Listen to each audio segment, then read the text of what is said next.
Kahon-kahong SIM cards mula sa Pilipinas at ibang bansa ang kabilang sa mga nasabat sa niraid na Pogo umano sa Parañaque. Mahigit 450 arestado roon, kabilang ang halos 150 dayuhan. Balitang hatid ni Salima Refran.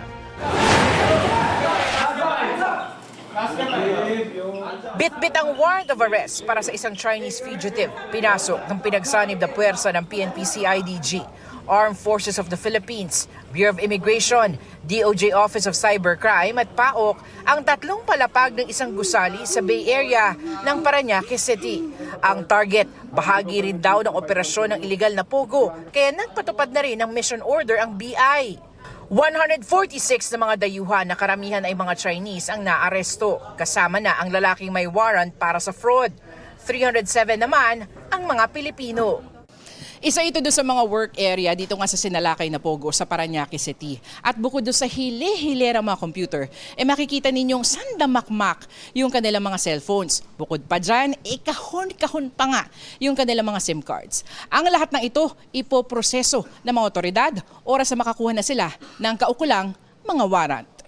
Hindi lang pang Pilipinas ang pre-registered SIM card sa nasamsam. Meron din mula sa ibang bansa. Bawat floor iba yung ibang scam. Sa 5th floor and 7th floor, stock investment scam to. Pero ang pinagkaiba is dito sa 7th floor, may spamming na nagaganap using a Hong Kong mobile. Sa 6th floor, it's an online betting scam. Ang particularly target nila is Indian. Sa 6th floor, Filipino employees. May nakita ring scripts sa mga computer na ginagamit sa panluloko. Meron silang task scam, love scam, at saka yung pinatawag nating Indian sports betting scam. 2 taon na sila nag-ooperate and they never stop.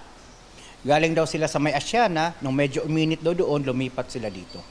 Minsan na raw na-raid ang pogong ito kaya napasara ng isyuhan ng closure order. Sa kabila niyan at sa pinatupad na pogo ban, nagpatuloy pa rin ang operasyon nito sa ibang pangalan.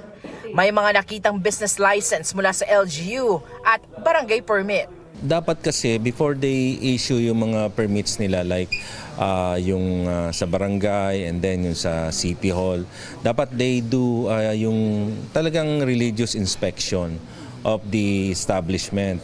Kailangan check nila kung ang permit nila is entertainment, are they really indulging yung kumpanya nila o yung sa entertainment o baka naman scamming yan kagaya nangyayari rito.